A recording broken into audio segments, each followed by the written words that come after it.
Station, this is Houston. Are you ready for the event? Houston, this is Space Station. We are ready for the event. Houston ACR, this is Mission Control Houston. Please call station for a voice check. Station, this is Houston ACR. How do you hear me? Houston ACR, this is the Space Station. We hear you loud and clear. I'm Chris Brown, Deputy Associate Administrator for STEM Engagement here at NASA, and I'm delighted to kick off our event today. Chris, we're thrilled that you could spend time with our spring interns. We have a cohort of interns of over 360 students who have been with us over the past several weeks. These students have exhibited resilience, tenacity, and commitment to their work. With that, thanks to all of you for joining us. Thanks to all of you NASA interns out there who are with us today. I'm looking forward to hearing your questions. And with that, let's go to the first question. Hi, my name is Oliver, and I'm a graduate student at the University of Toronto in Canada.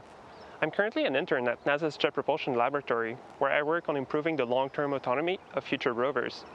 My question is, how can we increase the awareness about space exploration among the general public and inspire more people to support future crewed and robotic missions to the Moon, Mars, and beyond? Great question, Oliver, and welcome to the team. You're part of that. You're part of that answer now, and it's about getting the message out, just like we hope that you can do when you go back to your university or your hometown and talk to people about the things you've done at NASA. Now, it's been an interesting time for you to be an intern at NASA, where not quite so involved with the buildings and labs that maybe you had hoped because of the shutdown, but nonetheless, it takes all of us who have knowledge about the exciting things we're doing at NASA and in our international space cooperation, and I invite you to help solve that problem and get the word out. Thank you, Oliver. Hello, my name is Muriel Kruger and I attend Georgia Tech. I'm an intern at KSC, where I work on Oscar, a grouchy system that converts trash into useful or ventable gases. My question is, before and after being selected to be an astronaut, how have you balanced living your life in the moment and having fun with constantly working towards your goal of going to space? Thank you for your time. How do I balance living in the moment and balancing my goals for the future? Well, really, it's something I learned a little bit in the SEAL teams and a little bit at NASA, and that is there's nothing more important than you're doing right now. In the cockpit of a space shuttle, you could be distracted and put your finger on the wrong switch and throw the switch and shut down a main engine or something like that. Here on the space station, we can do the same thing. Be thinking about other activities. I might be thinking, oh, what can I do? What do I have to do in 2 hours? I have a PAO event. But that doesn't take away from the fact that an hour ago I had my hands on electrical cables and was connecting things together. So that's a valuable lesson that I've learned throughout life is pay attention, be here in the now, and there's nothing more important than what that is, whether it's talking to your family, whether it's doing your homework, whether it's studying for a final, or whether it's making sure you're not shutting down the main engine on the shuttle. And when you're able to kind of focus that way, and then have other lists that allow you to think in the future when it's appropriate to do that, then that helps me sort through what's important to take care of immediately right now, and then a little bit focus down on the future time when I set aside some time to do that. Hi, my name is Patrick Fawless, and I study aeronautics and astronautics at the University of Washington. I'm also a current intern at Langley Research Center. My project uses in situ cure monitoring of carbon fiber panels with the goal of improving the manufacturing of composite materials. My question is, what is the biggest misconception people here on Earth have about astronauts who live and work on the International Space Station? Well, that's a fun question because it's probably not so much what you guys have misconceptions on, because you're knowledgeable and interns and part of the NASA team now. But in the greater community, when I have folks prior to the mission and throughout my career, there are a lot of things that people think. For instance, that we squirt our food out of a tube of goo and it doesn't resemble normal food, or that we are in complete isolation and detached from everything on Earth. And neither of those are true. The food is yummy. It's made in a lab down in Houston, and it comes in different packaging and a variety of meats, fish, vegetables, and desserts, and you name it, all that, and snacks. And we're really well connected to the ground. I don't feel isolated at all. I can talk to my friends and family on the phone. We have video conference with my wife and children. We have daily communication, hourly communication with the ground team. So I feel very connected to Earth. Plus, I can look out the window and see it. And the human stuff, eating, going to the bathroom, all those things feel very normal to me, and I don't feel like I'm doing those things in a strange environment. Hi, my name's Taylor Smith, and I'm a student at the University of Maryland College Park. I'm an intern at NASA headquarters, where I conduct research with the Mars Reconnaissance Team. My question for you is about the CO2 emissions observed from the ISS. I know that you've previously been aboard the ISS, and I was wondering, given the situation with COVID-19 here on Earth, if there was an observable difference between then and now with the CO2 emissions. That's a great question, and it's come up a few times in the short time I've been on board the space station, this mission. And I have to be honest, there's nothing observable to my eye. Now, it was 7 years ago when I was last here, and I've chewed a lot of gum in those 7 years, so I'm not exactly sure I'm remembering the perfect picture. However, to me, it looks relatively the same. Now, we have lots of scientific instruments that can measure that very accurately, but to the naked eye, I have to say it's nothing I can observe. Hi, Chris. My name is Alfredo Núñez, and I attend the Universidad Carlos III de Madrid in Spain, and I work at Armstrong Flight Research Center in the AR&D Flight Data Portal project. My question is, technically, can the ISS be repaired and renewed continuously without reaching its retirement? Thank you. Yeah, so that's an interesting question. From a design point of view, and in all practicality, the space station is very modular on a big scale down to the smaller scale. The modules themselves, we can release and attach new ones. Inside a module, we have racks, and these racks can be changed out. Inside each rack, there are components to the space station, whether it's systems that keep us alive and the power and computer, data, air conditioning system, all of that stuff. Each component can be changed out. Some of those are more impactful than others. Like today, I just changed out a computer card. That was pretty easy. Turned off the computer, pulled out the old one, stuck in the new one, turned it back on. But quite different if we have to take a whole module away and launch another one. That would involve much time, much money, a whole plan to how to get that here. So with varying degrees of yes, we can keep the space station going as long as we have the desire and the funding to, I believe. Hi, Chris. My name is Danielle DaCosta, and I attend school at the University of North Texas. I am an intern at NASA Langley Research Center, working on solar sail spacecraft development, as well as working at the gantry. My question for you is, if you could grow any plant you wanted in the International Space Station, which plant would you grow? Thank you. Well, first of all, I have to say, University of North Texas, my daughter goes there, so go Mean Green. And second, to answer your question directly, if I could grow any plant up here, what would it be? It would have to be, I think, something that had some smell to it, because what we have up here is a relatively sterile environment in terms of smell.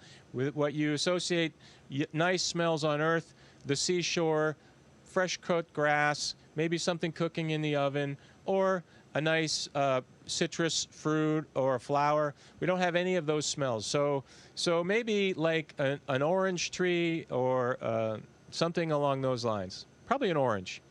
That would be. You'd have to have a big module though. But if the pie in the sky is the answer, I'd say an orange. Hi Chris, my name is Carl, and I study mechanical engineering at Purdue University. I'm currently on co-op at the Johnson Space Center in Houston, Texas. I get to work with the ISS flight control team Cronus, including a couple projects on the S-band communication system. My question is, what is your leadership style, and what have you learned about leadership through leading high achievers such as astronauts and Navy SEALs? Well, I don't know how to define my own leadership style. That's something that maybe you could ask others about. But what I've learned about leadership throughout my professional career is that everybody on the team appreciates and likes being included and understanding the why to how something is going on. Now, it's easy to be a leader or a follower when everything's going great. In times like coronavirus or other times when it's challenging to the workforce, challenging to the unit, challenging to the team, it's there where ideas can come from anybody within, and as long as people feel like they have a path to have their ideas submitted, whether those ideas are acted upon or not, the most important thing I believe that a leader can do is include the people in the decisions and articulate what the rationale is for why we're going a certain direction, because oftentimes you can't include everybody's opinion. You have to pick one and go. So that's the tough time about leading through diversity, leading through adversity, and in times like these. And so that's probably the biggest thing I've learned as a follower and then as a leader is it really feels good to be included. Hi, my name is Meredith, and I'm a student at the University of Minnesota Twin Cities. I'm also an intern at the Goddard Space Flight Center, where I assist a team in developing an instrument called a Netflix radiometer that will one day study Uranus or Neptune's atmosphere on a space probe mission. My question for you is, why did you decide to become an astronaut? Well, I didn't decide to become an astronaut. NASA decided that they would allow me to be one. I decided to apply, and the reason I decided to apply was because I thought it sounded like a super cool job. I thought it sounded amazing to have the experience to go to space. I didn't know what astronauts did beyond fly a rocket into space. But as I began my interest and read about it and kind of learned a little more, the whole job interested me. I also was enthusiastic about applying because I liked my job that I was doing in the Navy and the SEAL teams, and I felt like I had either way, it would work out just fine for me. If I got selected, it'd be wonderful. If I didn't, it would be wonderful too. So when I got called and was told by NASA that it was an option for me to become an astronaut, I was super excited, and there was no looking back. And I've loved my career ever since that day. Hi, I'm Alex Aaron. I'm a PhD student at the University of Alabama in Huntsville, and this spring I'm an intern at Marshall Space Flight Center. For this internship, I'm developing systems engineering tools as well as the training on how to use them. My question is about if you wish you'd known or had any skills prior to being selected to be an astronaut that would have been helpful to either get through the training or now that you're on the job.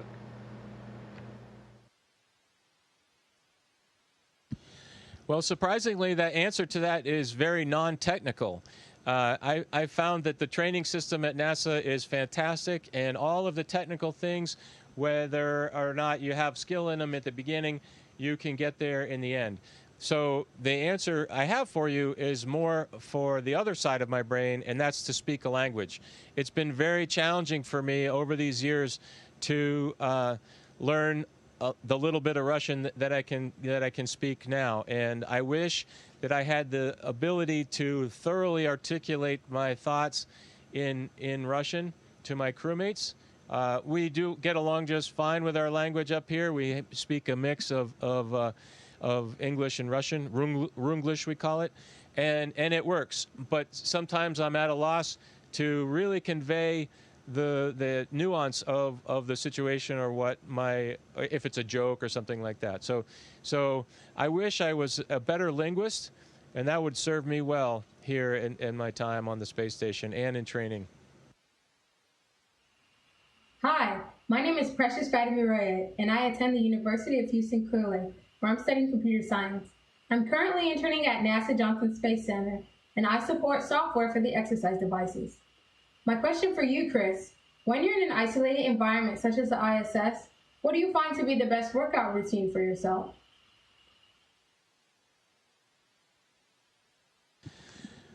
Well, maybe it's the military guy in me, but it's very easy for me to follow a leader when it comes to working out. And I like it very much when there's a prescribed program, and all I have to do is put out effort to execute that program. And that's the case here. We have professional astronaut strength and conditioning coaches, and they write the exercise program, and it's just my job to execute it. And that works very well for me.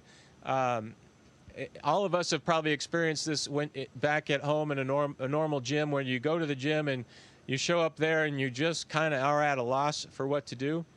And I think on the board of the space station, we're so busy with other stuff, it would be challenging to every day think of a new workout program. So I'm very, very thankful that we have this exercise program in place. And it's a mix of weightlifting and running on a treadmill and riding a bicycle. And it rotates different programs of those each and every day. Hi, my name is Martin Koling, and I'm studying computer science at the Royal Institute of Technology in Sweden. This spring, I've been an intern at the Ames Research Center, working on analyzing data from the TESS Space Telescope. Now, my question to you is, how has your military background prepared you to become an astronaut?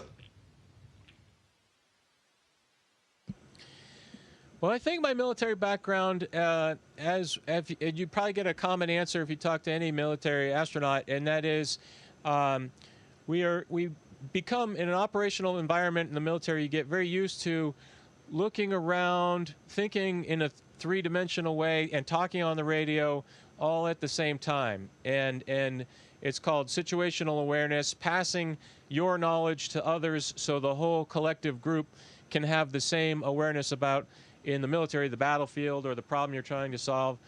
And that translated very naturally to me at the beginning of my astronaut career of talking on the radio, looking around the cockpit, looking around the pool during our training for spacewalks, and processing all that information and collectively sharing that with the group. Now, in short order, that advantage, if you will, went away because we do so much training as astronaut candidates that the class becomes kind of one, and we all end up with the same skill level in that regard. And we within the astronaut office put a high value on situational awareness, and it's a tool, it's a skill that I think is probably one of the most important things you can have as an astronaut.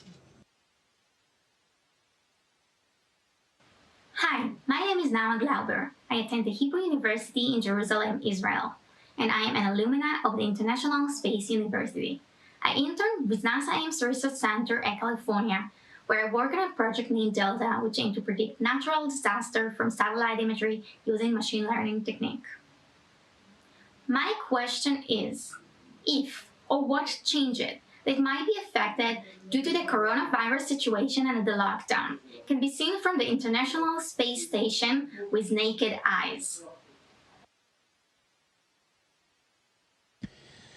Well, the only thing that I can notice with my naked eye is I think there's a few less airplane contrails. In my last mission, I recall every day you could see, I was paying attention to the United States, but I'm sure it was over Europe and other parts of the world as well, a crisscrossing zigzag of airplane contrails as they fly people around the world. It seems a little bit less to me now. And I don't know if the airlines are definitely flying less flights. My gut is telling me yes, but I don't have actual data that says that. However, I don't really observe that as many contrails as before. Hi, Chris. Mike and Kate here. As you know, I lead NASA's efforts in engaging students in NASA's mission. And today has been a great time. Dave and I have had such a good time watching you as you answer questions from our interns all across the country. It's no surprise to me, though, that you'd be great because, hey, for a couple of years, we watched our sons play basketball together here in Texas. And this past year, you've given him some great advice as he's entered the Navy. And now that both of our sons are in the Navy, it's an amazing time. But today really has been great to be able to see what you have to say and to learn about your life on board Space Station. And I know that our family is looking forward to continue to follow you on social media. Thanks again for joining us today. It's been awesome.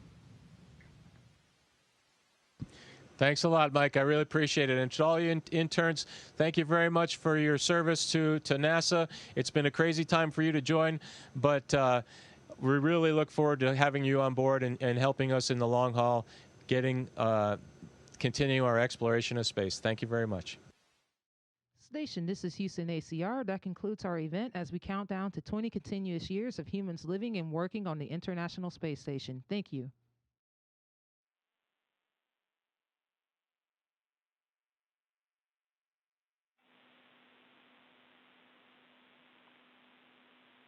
Thank you to all participants. Station, we are now resuming operational audio communications.